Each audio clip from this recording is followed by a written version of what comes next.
On this episode of Trend Chat, this is part one of 4 shows this week from the Young Women's Leadership Summit.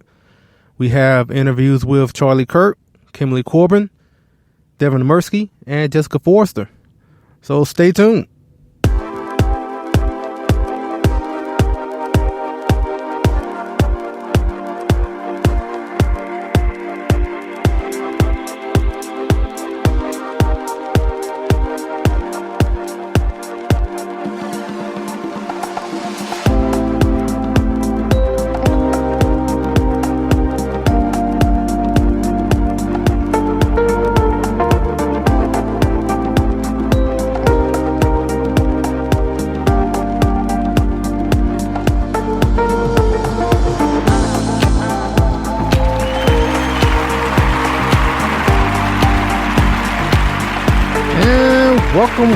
Welcome everybody to another episode of Trend Chat.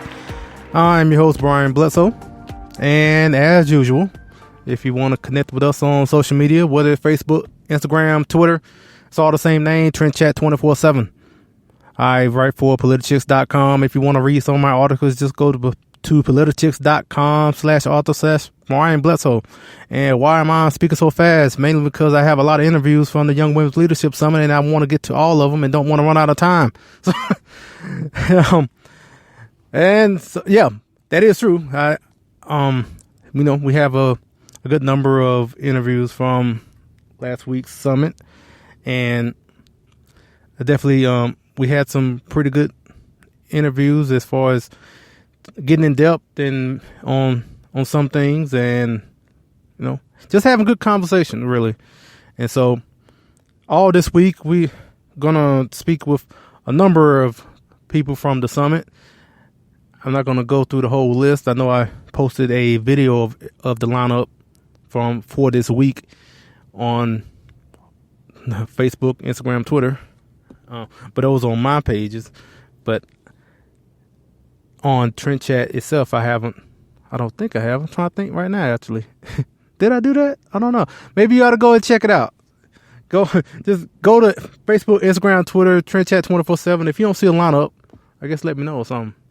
But either way, you're going to get the first 4 interviews today with Kirk, Kimberly Corban, Devon Mirsky, and Jessica Forrester.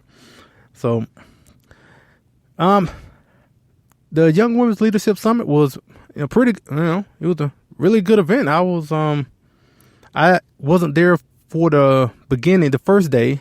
I actually missed I think it started on Thursday, and I missed that day. I came in on Friday morning, and yeah, it was a great event. I've said from numerous times on here and having different guests on here from Turning Point that I definitely admired that organization, especially as far as because they're engaging with college and high school students, and which is desperately needed, especially to combat the progressive agenda that is basically being forced down your throat from birth to the grave. So to have someone, an organization out there that is at least presenting free market ideas about limited government, because in one of the interviews I mentioned that you can easily be apathetic liberal for your whole life, because conservative views or something you have to look for unless you're growing up in a conservative household. But if you're not, the people in your household are not as engaged or basically don't care, then you basically be kind of like an apathetic liberal, because that'll be the only kind of viewpoint that will be presented to you for the most part if you don't look for other viewpoints. So that's what I like about Turning Point in particular, because they're out there presenting that view to college and high school students. So, and this is one of their many events. They have a number of events during the year, and this one, like I said, is the Young Women's Leadership Summit, They have high school conferences. They have a young Latino leadership summit later on in the year, and they have a number of events going on, and so it's only right that I will start this off with the founder and executive director of Turning Point USA, Charlie Kirk. So we spoke with him for a few minutes. Basically, it's a pretty short interview, mainly because one of the things I actually mentioned to him in this interview, that as much as I know about Turning Point USA, it never fails for me to go to a Republican meeting anywhere and to maybe talk to some people, and maybe they will mention about wanting to get more engaged with young people because they see what happened with Bernie Sanders last year and how many young people supposedly were behind them. And, and that was a fact. I mean, there were a lot of young people that were for Bernie. And so a lot of older people were seeing that and just thinking, how do we get more engaged with that generation? And if I'm around, I mention Turning Point, and sometimes they may know about them, but unfortunately, more times than not, they don't know. And so, as opposed to kind of getting a lot, I guess, going deep into talking about Turning Point, I wanted to use this for anyone who is listening to me who maybe have never heard of Turning Point, just to get kind of some general information about the organization. And, and also about the summit in general. So I guess let's go ahead and get in with this interview with Mr. Kirk. And here we go. Hello, it's Trent Chat. I'm Brian Blesson. We are here with the man, myth, legend, Charlie Kirk, the founder and executive director of Turning Point USA. How are you doing? I'm doing great. Thanks so much for being here, and love the work you're doing. Yeah, and I sing the praises of Turning Point pretty much all the time on the podcast. I talk to current and former, alumni of Turning Point. They're frequent guests on the show, whether it's on Driana or Brittany Lopez, Joanna. So they're frequent guests, and I definitely love what Turning Point is doing.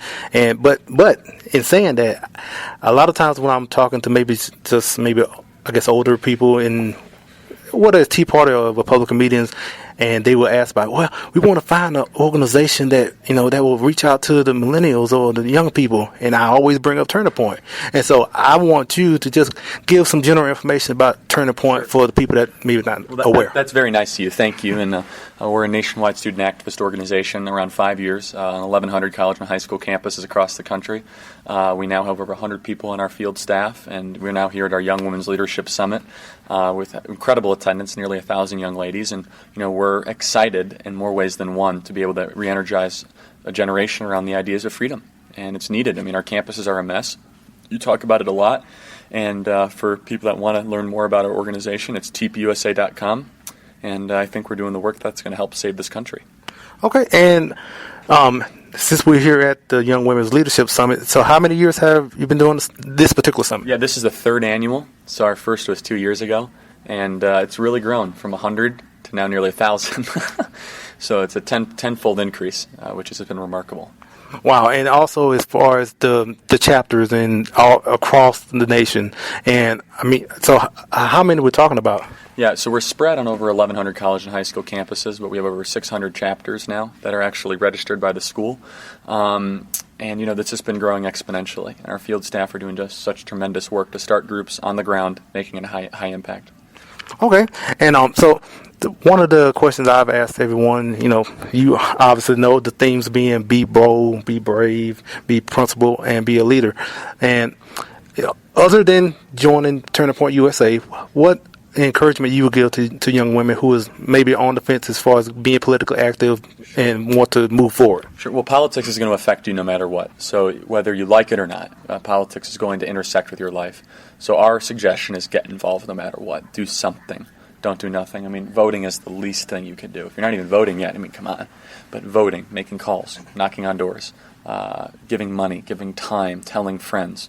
if we have a generation of political activists, then we can have an impact that is just, unimaginable.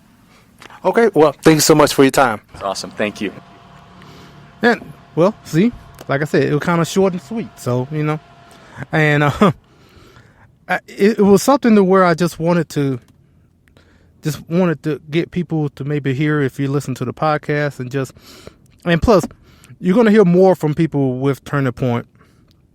And yeah, so I just definitely just wanted to talk to him for a short, couple minutes and just talk a little bit about Turning Point. So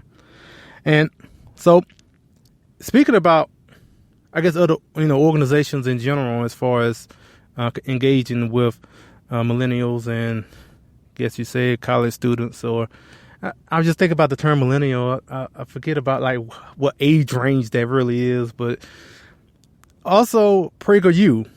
If people don't know about Prager U, we actually talked with the CEO of Prager U, Marisa Sright, later on. That'll probably be on maybe Thursday or Friday, and she'll talk more about Prager U. But we was able to talk with Devon Mirsky, who is the director of Prager Force, which is under Prager U, and basically is a organization that kind of they target the, I guess you say, the college students and millennials in general as well. So we talked with her for a few minutes as well. So here is our interview with her. Hello, this is Trent Chat. My name is Brian Bledsoe, and we are pleased to have Devon Mirsky with Prager Force, the director of Prager Force. How are you doing? Hi, I'm doing great. So tell us everything about Prager Force. I mean, I've heard about Prager U, so I guess this is like another, offshoot of Prager.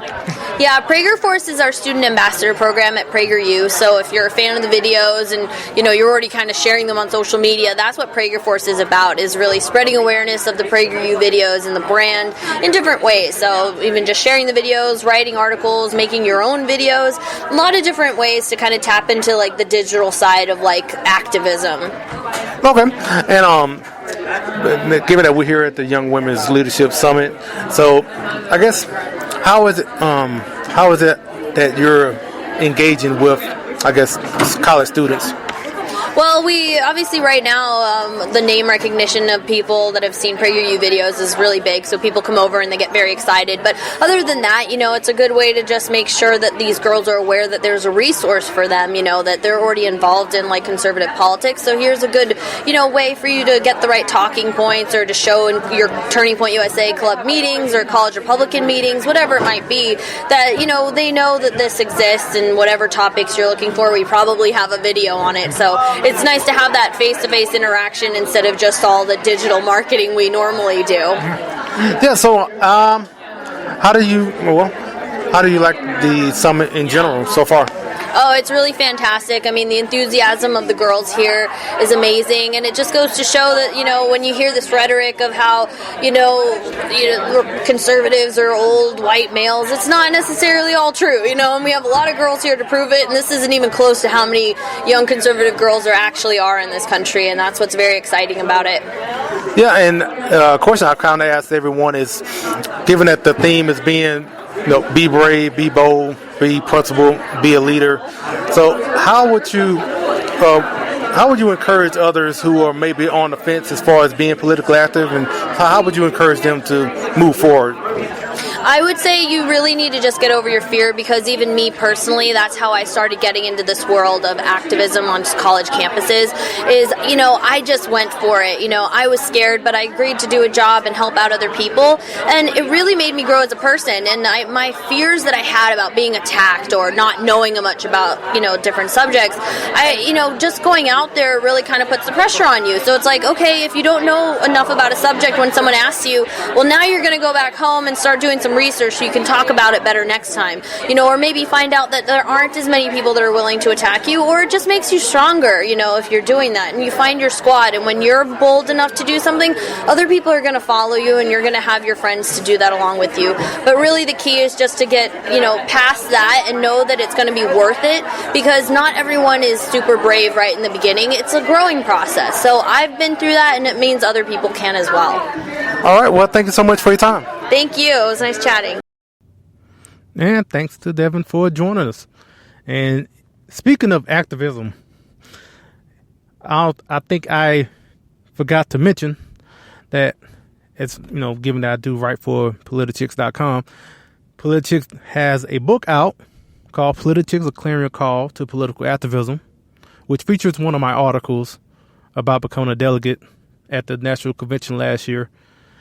And it's available on Amazon and Barnes & Noble. So, as I say all the time, pick that up.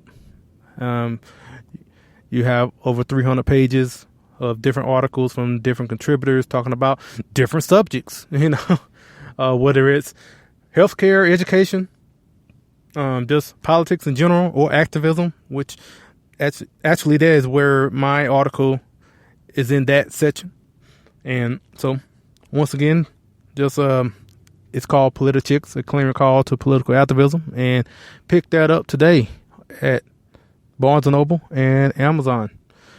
Also, before we move on, I do want to mention about the Founder Project, and I want to mention again that if you want to know more about the Founder Project, I first would suggest that you would go back to listen to the article with Maggie Dine, where we talked about the Founder Project for over 20 minutes. And that's the first thing I will say. The second thing will be to go to Facebook and put in The Founder Project and like their Facebook page, and you will find information there as well. But quite simply, I will say that Founder Project is bringing civics to citizens and just educating people on what it means to be a citizen of this country through the founder documents like the Declaration of Independence and the Constitution. So, and just going to leave it right there because I want you to go and listen to that podcast to the one a couple of weeks ago. And yeah, so that's what we talk in length about the Founder Project. And so, one thing I do want to mention, they are doing the video series right now. So if you go to the Facebook page, and you will see the videos, and they've just started with that. And so about civics for all ages. So yeah, check that out. And our next interview will be with Sergeant Jessica Forrester. Now I said that right now because when I did the interview, I noticed that I said it wrong, said her last name wrong, and I just want to make sure you hear it right now. So a little bit different in this sense, where you had someone that maybe didn't know as much about Turning Point, but came to the summit, and so in this interview, you kind of get a feel for someone that's maybe doesn't know everything about Turning Point, and kind of see how they how they take in everything that is going on at the event. So this is a different view for people to listen to, and I know if you were listening and you know about Turning Point, or you were at the summit, and so you get a little bit of a taste of how someone that maybe was not as familiar with everything, and see how they how they interpret everything. So here's our interview with Sergeant Jess. Train Chat. I'm Brian Bledsoe, and we are pleased to have Sergeant Jess Foster with us. How you doing? I'm doing well. How are you? And what unit are you with? So I'm a broadcast NCO with the 204th Public Affairs Detachment out of Orlando, Florida. Okay, that's a mouthful right there. So it's funny because I actually was just in Orlando, Florida. It's being a tourist attraction. I went to Universal. Well, just Universal. Just had a good time, and So do you live in Orlando? No, I'm actually a reserve soldier. I currently reside at Fort Bragg, North Carolina, but I'm a Georgia girl. Okay, so you're living in Georgia? I'm living in North Carolina. Oh, okay. So as far as Georgia, you born and raised. And my original unit was in Georgia. I transferred to a unit in Florida for a deployment, and now I'm living in North Carolina. Okay. So how do you hear about the Young Women's Leadership Summit? So I was browsing Facebook like most everybody does, and I saw a flyer for a Women's Leadership Summit, and as a young NCO looking to better my craft as a leader and to be able to cultivate other leaders through my military career, I was like, hey, that might be something that I should apply for. So I went ahead and submitted my application and was accepted, and now I'm here in Dallas. Okay, and how are you liking it so far? So far, it's good. I guess, admittedly, I didn't do as much research on the organization as perhaps I should have. I guess in the beginning, but I'm pleasantly surprised so far. We've had some pretty great speakers. I think that that though it's a politically charged organization, a politically charged rally itself, most of these statements and most of the points are very applicable. The call to action is to be a good leader, to have courage, to take the first step, to fight for what you believe in, and I think that's applicable regardless of what your political views are. Having that presence of mind to evaluate yourself, figure out what you want to fight for, and then executing a plan of attack, essentially, to make those things happen, is really what has been at the forefront of this conference so far.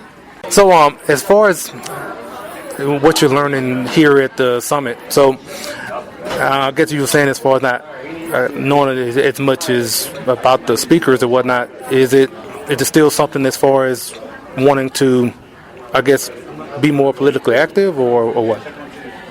It definitely has made me realize the importance of doing your homework, not just taking what the media has to offer you as the gospel. Definitely do your research, because everybody wants views, and that's what the media is about, is getting views. So if you see something or you hear something that maybe you agree or disagree with as far as your political views and what's going on in our government, the best thing for you to do is pick up a book, find alternate opinions, and really examine each situation from multiple sides to get a rounded out view of the topic, and then move forward from there with your own personal beliefs and how to address each issue based on those. Okay, so do you have I guess any I guess as far as when it comes to leadership, and are you currently writing or anything based on, I guess, maybe your experience in the military? I'm not currently writing anything. I did, after listening to Carly Fiorina speak this morning, I think that if I were to write something, it would probably just be, some generic Facebook post, but I also don't have a following. But the people that I'm looking to impact are my soldiers, are people that I'm going to see every day, are going to be the people that, for lack of a better term, when it hits the fan, I'm going to be in charge of, and who I've got to look to my left and my right, and I have to know that I have strong leaders, but I also have to be a strong leader. And I think that listening to her this morning, it really just has added tools to my toolbox for me, being able to evaluate myself, figure out what exactly is my goal, and then how to rally support behind that, not only to build credibility in myself, but also to build credibility in my subordinate soldiers, that they are capable and they are powerful, and we do have what it takes to figure out this plan and, execute. Okay, and so the theme here has been be bold, be principled, be a leader, and I think I'm missing one in particular. But what would you say as far as encouraging someone if they'll want to be bold and principled and be a leader and whatnot?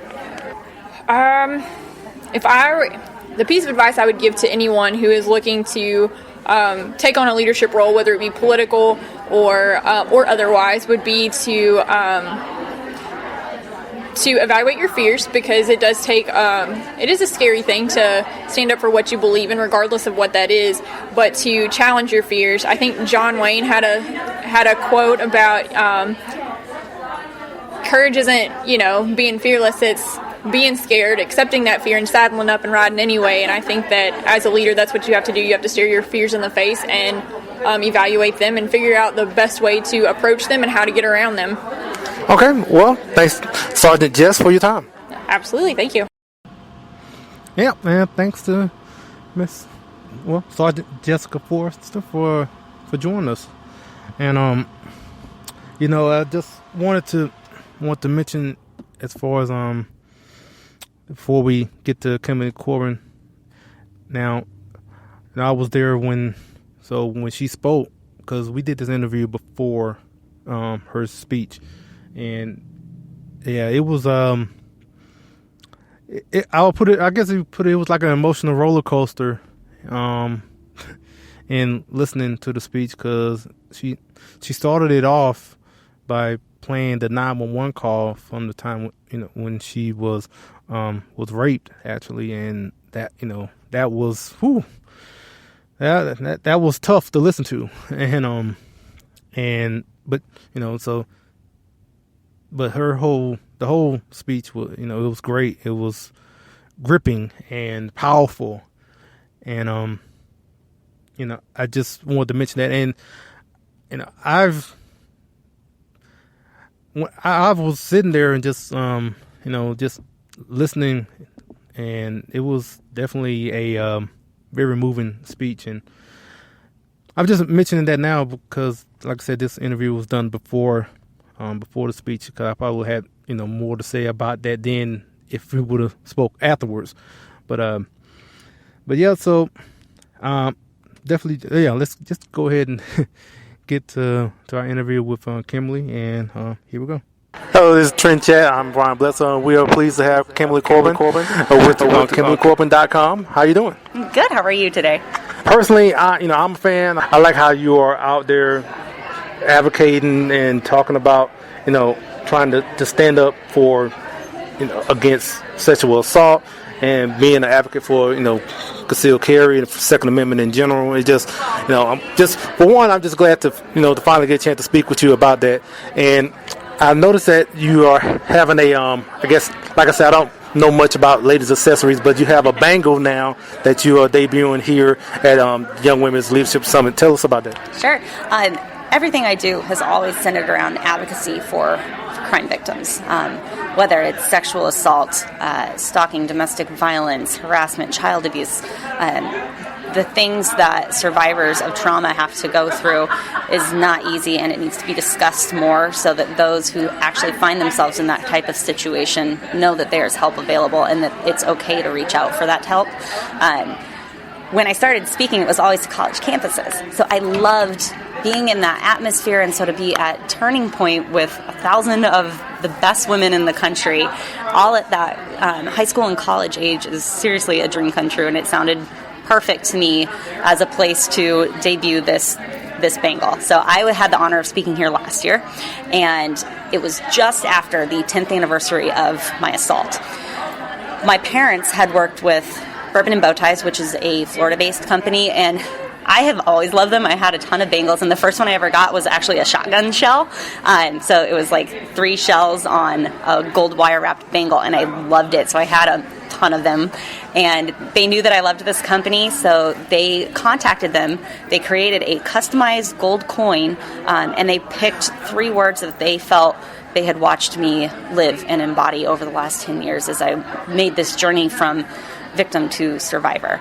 And so when they give me this gift on the anniversary, it was also with the ability to create more of them. Bourbon and Bow Ties gave me the rights to this coin and offered to produce these to raise sexual assault awareness. So now, a year later, that's exactly what we're doing, and it's not like me just picking something out and selling it and trying to make money. It's something that's very important to me that I wore personally for a year, and I am happy to share with others, because I love hearing how much this story and talking about sexual assault connects with so many other people for so many different reasons. And so for them to feel like they have a piece of that awareness, that they can take those conversations and start them elsewhere, is just really important to me. So I'm really just excited to have them at the Future Female Leaders booth, Amanda Owens, and the girls were nice enough to give me a little space, and I told them I have no idea what I'm doing. You are the sales gurus, but here it is. Yes, and so it's debuting here, and so from now on, I guess you can get it at KimberlyCorban.com? Yes. So here in the next month, they're going to be made available on my website, which is Kimberly Corban, Corban.com. And I'll have a space there where you can order them, and then Bourbon and Bow Ties will be just distributing them straight from there. Okay. And now, I I saw that you had, I guess, a speaking tour with Turn the Point recently. Now, I don't know if it's still going on, but just tell us about how the reception was as far as going to different campuses. Yeah, so I did some Turning Point chapters, but I went to other chapters as well, whether it was College Republicans bringing me out, women's rights, all kinds of different organizations. So I got to go to a lot of different campuses that I might not have otherwise been able to visit. I do plan to continue that in the fall. So I'm currently accepting bookings and looking at my calendar out till December right now. So people can request either through their regional director if they're with Turning Point, or through my website. Again, and it's just a request button, which they all come to me and my business manager, Michael, and we are just so incredibly honored every time somebody wants me to come out and spread this message, because, again, it is vitally important for people to know exactly what sex assault does. And, Ashley, tell us, about your message, I guess in brief, Sure. I was a 20-year-old college student, and a stranger broke into my apartment, held me for 2 hours, and raped me.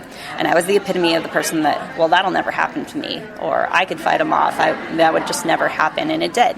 And my life was turned upside down. So when I had to go through the reporting and the really grieving process for who I used to be and who I was now, PTSD, therapy, trial, sentencing, all of those things combined, it made me realize that I needed to do something bigger with this. I was not going to let myself just be the victim for the rest of my life. I was going to be a survivor. And if I could help just one other person not have to experience what I did, then me releasing my name and speaking out would be worth it.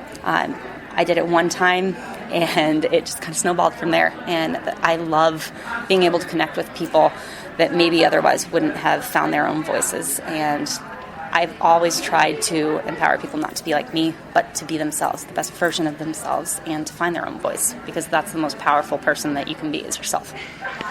Okay, yeah, and also as far as from that, your advocacy for concealed carry came from that as well. I mean, am I correct? Yeah, I didn't grow up around guns. I mean, my brother and my dad hunted, but never had handguns in the house. And then I started taking my safety a lot more seriously, obviously. And when I finally felt like I wanted to learn how to use a handgun, it took about 3 years for me to feel comfortable to actually start carrying it concealed. So I had some practice and some knowledge going into that decision. It is a great amount of responsibility, personal responsibility, and situational awareness. And you have to have all of those things to really feel like you are not in control of the situation, but the best prepared that you can be.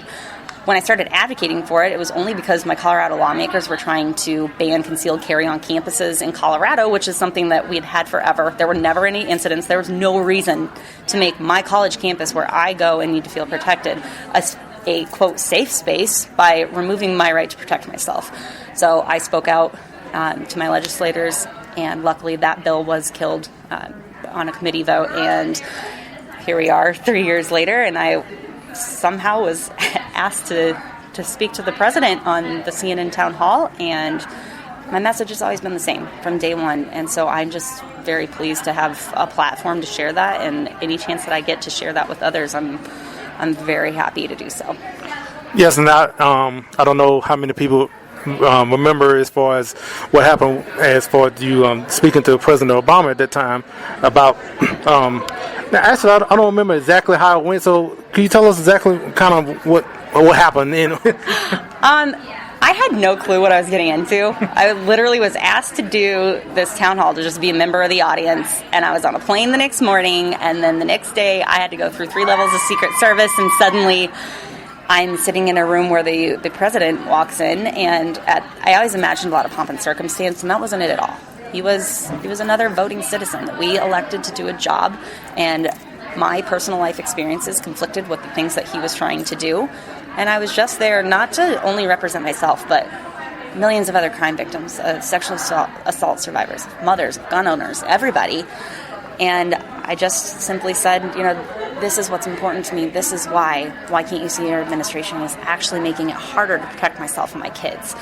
And I think it kind of set him back on his heels a little bit. typically you think of rape advocacy and you think it's people on the left or feminists or whatever the case may be, and that's not it at all, because rape doesn't pick and choose based off of who you vote for, based off of your background, your economic status, your gender, who you love. It doesn't matter. It affects 1 in 4 women across the country and 1 in 16 men. Now, that's give or take. It's the most underreported crime, and it's something that we need to start combating as a whole. So to be at that CNN town hall, to be able to speak about that on an event that I found out afterwards was very well watched. I just wanted to be there to do right by supporting victims and speaking out about my story, because nobody knows your life better than you, and it's not the government's job to tell you what's best for you.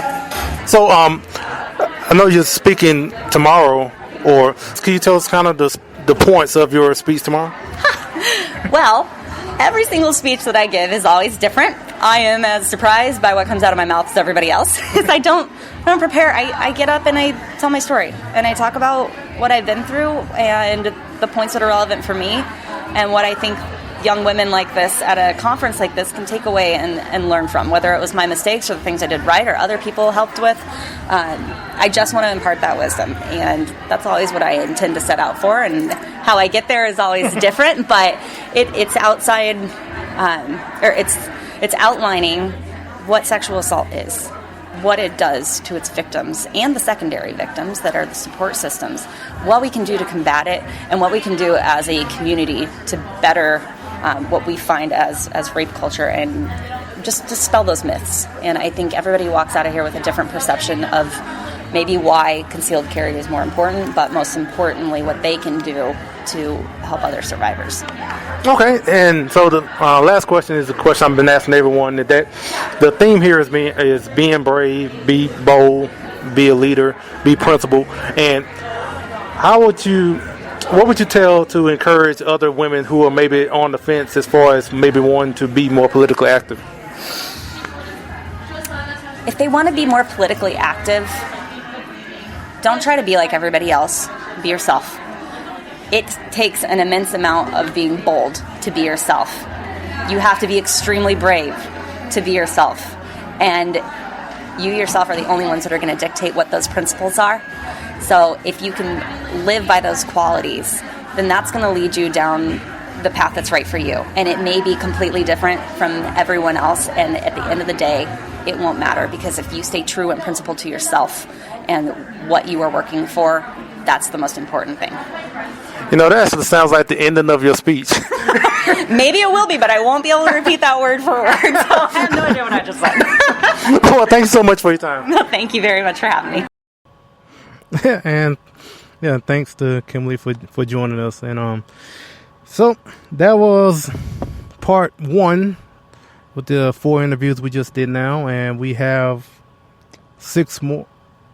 Yeah, I think 6, maybe might have some more phone interviews actually in this week. So, but yeah, so we hope you enjoyed the interviews from the Young Women's Leadership Summit. That was only part 1. We'll be doing another show tomorrow, because if you don't know, Trend Chat is normally on just Tuesday and Thursday, but because of the interviews that we have, I definitely want to get to everything in a timely manner, not try to drag it all into next week. So and so we'll be back tomorrow with, you know what, I'm not going to say who, because I have everything together, but things may change. So if you've seen the whole lineup already, then I guess you know who is coming up next. I just